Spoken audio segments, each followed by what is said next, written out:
If you don't know who I am, my name is Neil McDonnell. I am the president of the GovCon Chamber of Commerce. I'm just kind of setting up my tech here. And I'm excited to invite you here to today's training on finding and reaching federal buyers in the federal market, obviously to grow your company, right? And so I want to welcome you into our LinkedIn Lives, where I teach you processes and tips for success in the federal market. If you follow a process A to Z, you're going to achieve predictable results. And that's what I want for you. I spent 20 years as a small business owner in the federal market. And frankly, I never had this kind of training available to me. Part of it was because I got started before YouTube ever got started. So, that's part of it. But also because I feel like there just isn't this type of knowledge being shared in the way that I share it with you. A lot of great experts out there. But what I try to focus on in these daily trainings is how do I sell? How do I make money is what we really are driving towards. And so all the tips I provide are along that line. And in that vein, since 2018, I've been teaching people like you that government contracting is not a secret. It's just a process. When we follow the process, we will get the results we're looking for. Before we get started, do me a favor in the chat, help buyers, help me, and help the others in the community. Remember who you are. Put your company name, put your core competency in there, 2 or 3 words that just let us know who you are and what you do. And then definitely grow your network through this community. There's a lot of people in here, so definitely engage and grow your network in this community. As we go forward, I'm going to be teaching at a fire hose pace. I like coming back. I'm going to look at the chat. But when I focus on training, I try to stay pretty hyper-focused on delivering the message and the tips that you can take away from today and turn into actionable next steps for you. But the last thing, finally, before we get started, I just want to say thank you very much to our sustaining members. Without you, GovCon Chamber of Commerce could not provide what we provide. So thank you to our sustaining members.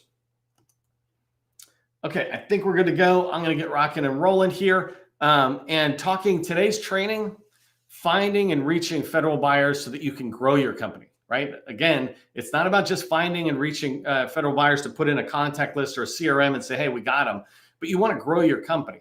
And that's how I think about these type of topics when I teach them. What's the end goal? What are you really trying to think about?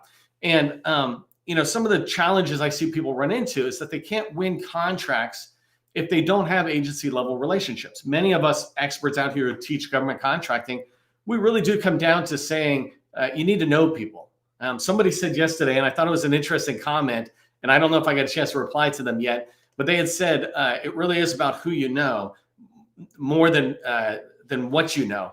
And I would have said something along the lines of, well, no, it doesn't matter who you know. If you don't know anything, then it doesn't matter who you know, right? You can know the key decision maker, and they're like, yeah, you're a super nice guy, get out of here.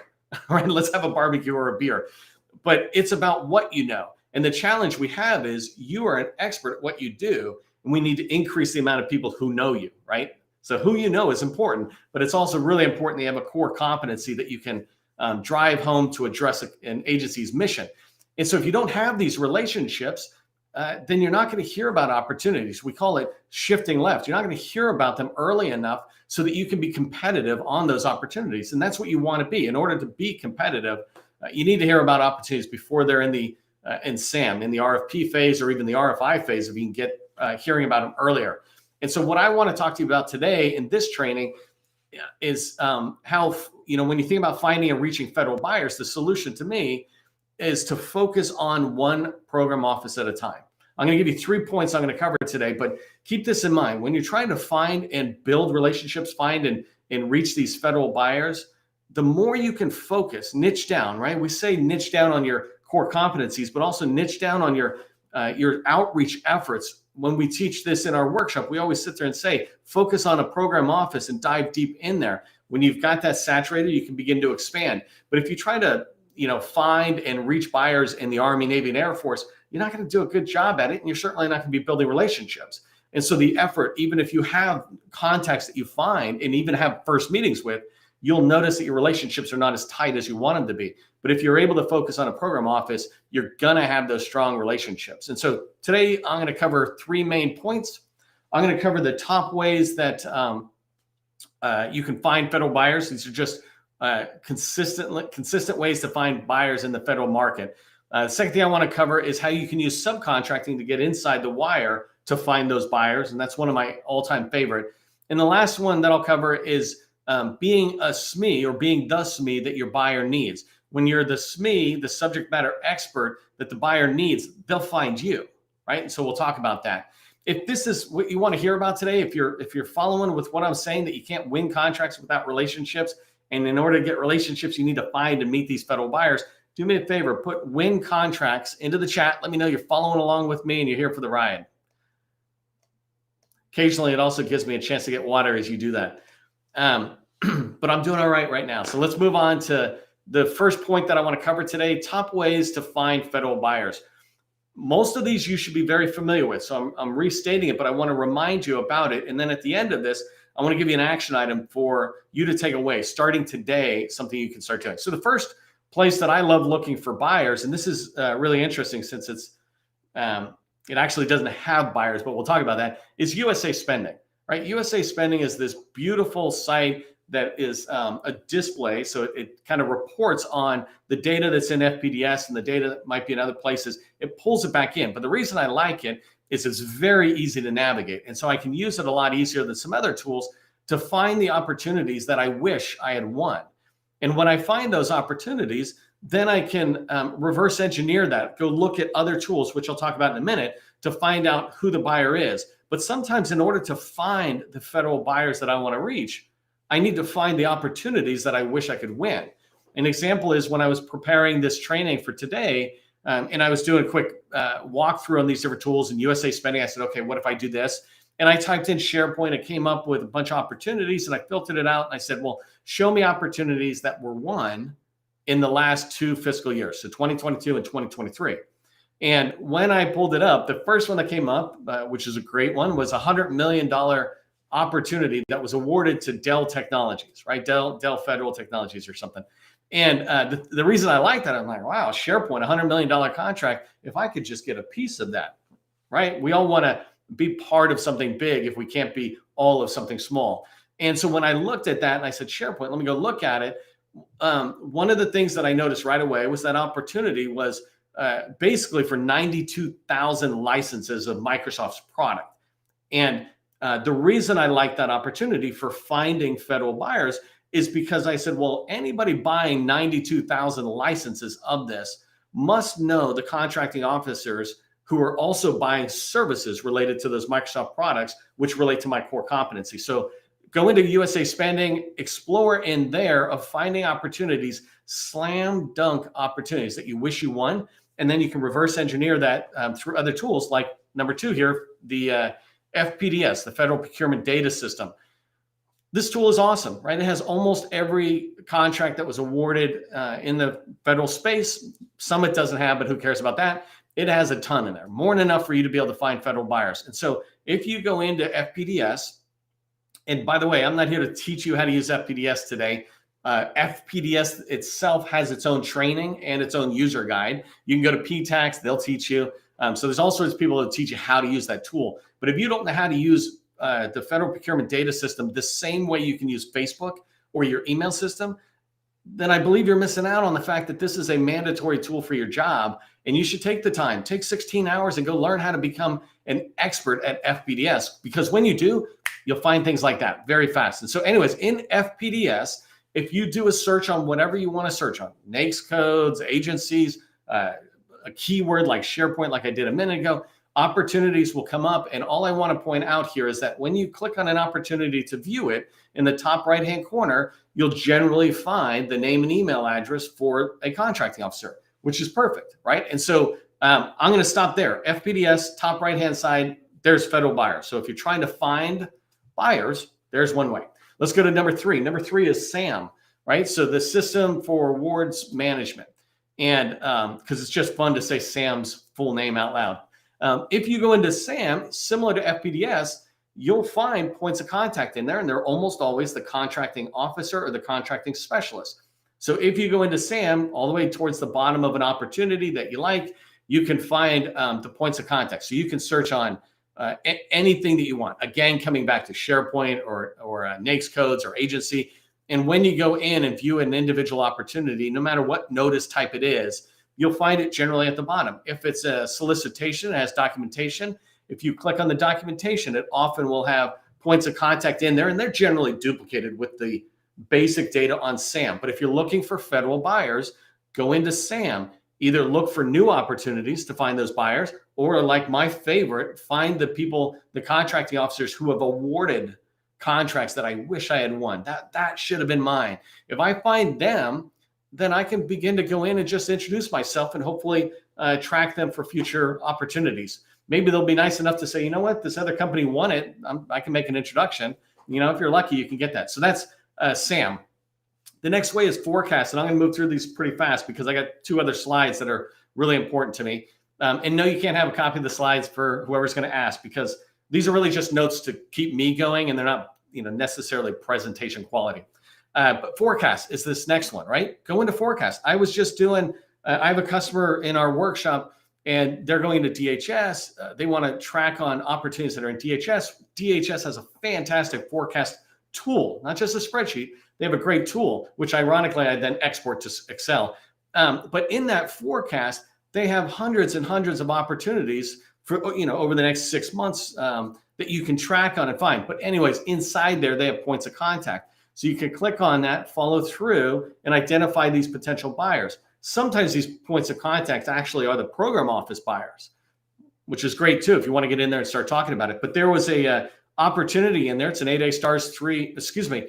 They're thinking about, should it go on, I think it was like Alliance or Oasis or 8A Stars 3, and it's a $100 million opportunity. And that was a really attractive thing to me and my team, because we want to go in and try to push that to 8A Stars 3. Well, now we know who to talk to. Now we found the federal buyer because we went into forecast. Most agency forecasts, somewhere along the row of data, will have a point of contact, name, number, and email. So that's another way to find buyers. Industry days. If you attend an actual industry day for a big event, like I attended a State Department industry day for a big IT vehicle that they have coming out, and they listed out, I think it was like 7 or 9 contracting staff who are responsible for this huge contract. So I've got a bunch of people's names, numbers, and emails from that.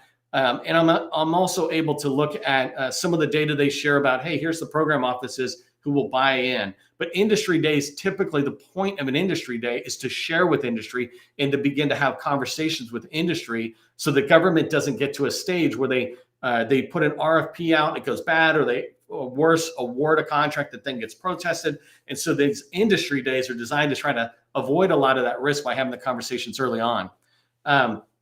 Industry day, agency briefing decks. And so sometimes people like Dave Walsh, who I just saw pop up on the chat, from the Navy, sometimes they do an industry day once a year, a couple times a year. They'll go out and brief, and in their slides, they might have points of contact. I know Nav Air in particular often puts their buyers in there, program office people, contracting office people, and it's an awesome way to get it. So finding agency briefing decks. If you want to know what I'm talking about, an easy way to see a whole bunch of these agency briefing decks is go join the Navy and DIB LinkedIn group that I created. The only purpose of the group is for me to take Navy data and put it in there to share it out to anybody who wants it. So you don't have to look all over the internet. You can find it in one place for many commands in the Navy.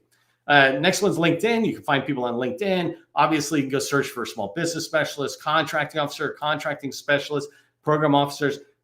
You know, many of these people are on LinkedIn, and I would, you know, make up a fact on the spot here and say 40% of them are active. Right?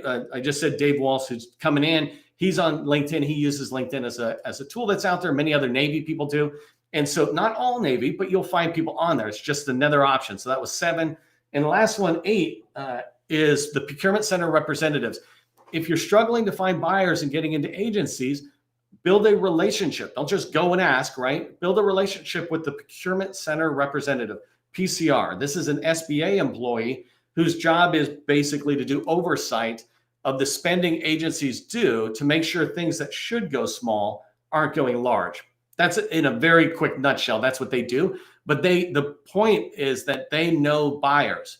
They work with contracting officers at specific agencies they're responsible for. If you go download the small business specialist directory that we have on our website, you know, you can find that at the www.govconchamber.com. When you go there and download it, inside there, we also put PCRs, I think, and so you can quickly find them.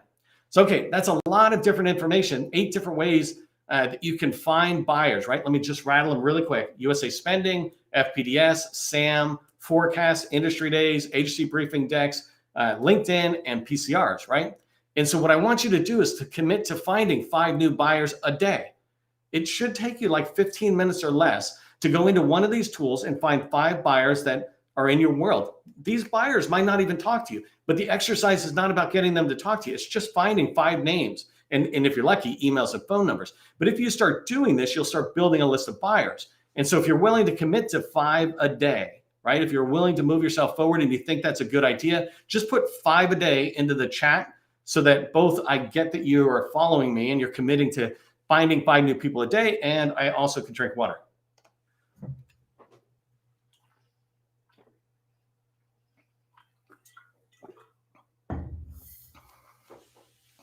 Okay, so got a lot of stuff. We're moving on to the second topic. I love how one bullet of my 3 main bullets take up most of my time, but it's going to be the same thing here. The second thing I want to point out is that you want to subcontract to get inside the wire, right? I talk about finding buyers in FPDS, right? And that's being outside. That's like walking in the neighborhood and you're looking at the houses wondering where the buyers are and how do you find them. But imagine if you go inside of a house, right? The buyers are in that house, you know they're in that house. Well, now your job gets so much easier. And so this is a tactical tip for you about go get on a subcontract at the agency that you're trying to get in, and you'll be inside the wire. And what I mean by inside the wire is installations like military installations have wire literally around their base. And if you go to a building, that building, that door, that security guard is basically the wire. You're not getting inside that fence. But if you're inside the wire, it's so much easier. That's why it's great to be an incumbent. And so subcontract on existing contracts. You can do it on new contracts as well, but it's way faster on new ones. By the way, I have an upcoming training this week or next about, I think I said like how to make the no proposal way to make $1 million. And so that basically is around subcontracting. So go take a look at that and it'll tell you kind of how to get on some teams. I'm not going to talk about that today. I want to talk about why though subcontracting to get inside the wire to find buyers is so important. One of the reasons it's important, no particular order of my bullets here, but you have implied trust, right? They start to see you almost as a coworker, not as a salesperson. And you're able to build this relationship. If I call into Sally and I'm calling from the outside, hey, this is Neil from ABC Company, her radar's up. What are you selling? I don't have time. I get these calls from small businesses all the time. But if I'm in there working and I see Sally at the coffee pot every day, I begin to be seen as a coworker. We both park together. We both walk through the rain to get to the office. We're coming in. And so there's this level of implied trust is what I call it. You can think about being inside the wire allows you to go from 6 degrees of separation to 2 degrees of separation. There's this old game we used to play called 6 Degrees of Separation from Kevin Bacon. Kevin Bacon's an actor. How many people do you have to go through to get to Kevin Bacon? And pretty much everybody can get to Kevin Bacon in 6 degrees, or Kevin Bacon get to everybody in 6 degrees. And this idea, for example, you're 2 degrees away from, let's say, the White House, because I've had contracts in the White House. I do work with the White House. If you know me and I know them, you're 2 degrees away. Well, if you go inside the wire and you're subcontracting, now, if you want to reach Sally and you're working with John goes, oh yeah, I work with Sally. I talk with Sally all the time. We're friends. Let's go talk. You're 2 degrees of separation. So what you're doing when you're inside the wire is removing all these steps you have to go through to try to find that right person. And then another thing is buy from people buy from those they know, like, and trust, right? You may have heard this line before. And it's way easier to get someone to know, like, and trust if you're standing there having coffee, if you're building a relationship, if they just see you doing great work and they're happy to talk to you about something else, right? It's not in any kind of sneaky way ever. It's just basically being an incumbent. And if you're not the incumbent, the prime on a contract, the best way to be an incumbent is to get on a subcontract. Okay, so then just some other quick tips on this, right? If you're in there, you're having the chance for daily coffees and lunches, you have this ability to build relationships. Shoot, sometimes I was getting invited to 4th of July parties and things like, come on over to the house. Okay. That type of relationship begins to happen when you're more coworkers, which is what happens a little bit when you're inside the wire. You have the ability to ask questions so much quicker, right? Ask questions to find buyers or even ask questions of the buyer. If you start having access, it's not that hard. I was in an Air Force contract where once a week, I would sit down with 50 other people and we'd have this kind of all hands meeting, but we would all start to get to know each other. We'd become these familiar faces. So it's easy to walk over and say, hey, Jane, can I have a conversation? And the last one is, and I've been kind of alluding to this, is introductions is so much easier. When you're in the wire, it's so much easier for John to introduce you to Jane or vice versa. So if you understand what I'm talking about, this idea of subcontracting to get inside the wire to find and meet buyers, then do me a favor, just put be on the inside in the chat. Let me know you're tracking. Be on the inside.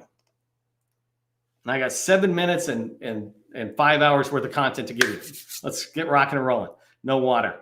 Okay, so my last tip for you is along this lines of how do you find and meet buyers, right? Be the SME that the buyers need. Be the subject matter expert that buyers need. One of the easiest ways to find a buyer is if they knock on your door, right? One of the easiest ways to find a buyer is if they come knocking on your door. In fact, if you want buyers to knock on your door, do me a favor and throw knock into the chat and just make life fun for me. This idea that you want the buyers to come to you, right? What would make a buyer come to you? Think about that. And when you're thinking about who you're trying to get to come knocking on your door, it's not the contracting officer that I want, and it's not the small business specialist, no offense to the professionals. It's the program office in this case that I'm talking about. If you're a subject matter expert, the ones with the need, the program office, are the ones who are going to come knocking on your door when you're the SME that they need, the subject matter expert that they need. And so I'm going to talk to you about a couple of quick tips in here, but the reason they like you and will interact with you and begin to know and trust you is because you're helping them with requirements development. Think about if you're in construction and your expertise is elevators and you create some piece of content, a video, a white paper, whatever, and you're sharing it and you're telling the federal buyer, hey, these are the 3 different ways you can break an elevator when it falls accidentally or something, right? And there's these 3 different ways. Here's why this one is the best. But actually, if you only are having an elevator for 4 floors, this is the one you want. This is the braking system you want because it's best for this. When you start providing that kind of information to somebody who's shaping the requirements of what they need, and they're doing their own market research, they're doing just what you do, which is going to Google and going out there. When you're getting this stuff in front of them, they start seeing you as that subject matter expert they can trust and understand more about their requirements through what you're writing. So some examples of what you can do. I just mentioned the 3 braking systems. You might also do product comparison. Maybe I sit there and say, hey, are you wondering whether you should be on the cloud? Well, here's Google, here's Amazon, and here's Microsoft Azure, right? 3 different cloud providers. Here's the comparison, pluses and minuses, pros and cons. You do something like that, and now that buyer can find it really helpful in their decision-making process for which ones to use.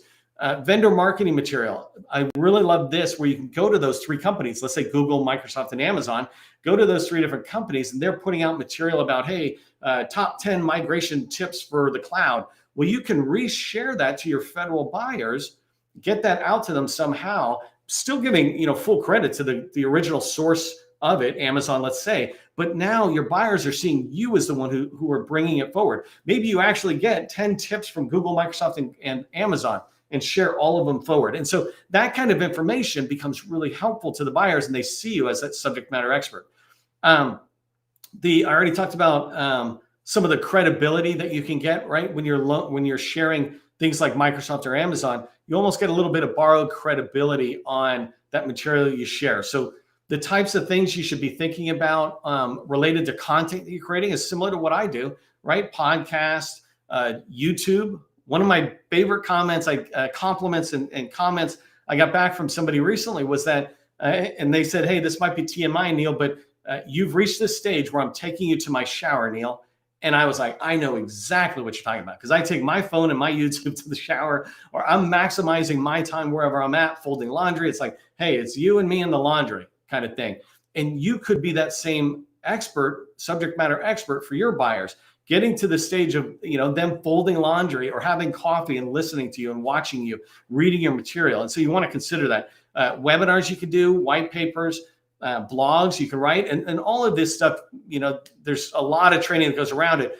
And you don't have to think of a lot about it. Just pick one and do like one a month. If you do one a month, and then you work with a small business specialist who's at your target agency, and maybe you say, hey, I'd like to get this in front of the IT directors. This is who I built it for. Could you help me move that along. And so instead of trying to get a meeting with that program office, instead of asking a lot from the small business specialist, if you're telling the small business specialist, hey, I got something I think your program office would value, not just value meeting me, but value this information, this product comparison or whatever, then they're going to be happy to share it if they see that value the same as you. So, and then the last thing is make sure your marketing material, you have 6 assets, right? 6 marketing assets I talk about, look at different training, but make sure those 6 marketing assets highlight your subject matter expertise. Because if you pass, let's say, a white paper along to a program office, they're going to come out and start looking at you a little more. You want to make sure that if you're passing along cybersecurity tips, that your capability statement, your website, your LinkedIn profile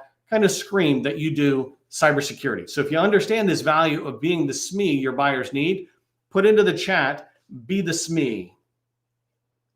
Be the SME, SME. Okay, 3 things we talked about today, and then I want to give you a reminder tip here. The 3 things I talked about for finding and meeting federal buyers are the 8 top ways that I gave you to find federal buyers. The second thing was subcontract to get inside the wire. And then the third one was be the SME that buyers need. And here's my tip for you. Commit to finding 5 new buyers a day, right? Just hold yourself accountable. No one else is there. And in fact, if 5 is too much, go down to 2 a day, whatever you do. Commit to finding these buyers every single day. 5 a day is a great number. It takes 15 minutes or less. But when you do that, you will start building up this list of 100 and 200 potential buyers that might be a fit for what you sell. So commit to yourself to doing that today. If you want to work with me or my team, we have a BD Accelerator workshop. Love to have you in it. If your company's at the right stage, we'd love to have you come on and ask us about it. So to learn more about that, just shoot me a message in LinkedIn. Remember, government contracting, it is not a secret. It's just a process. I'll see you in the next training.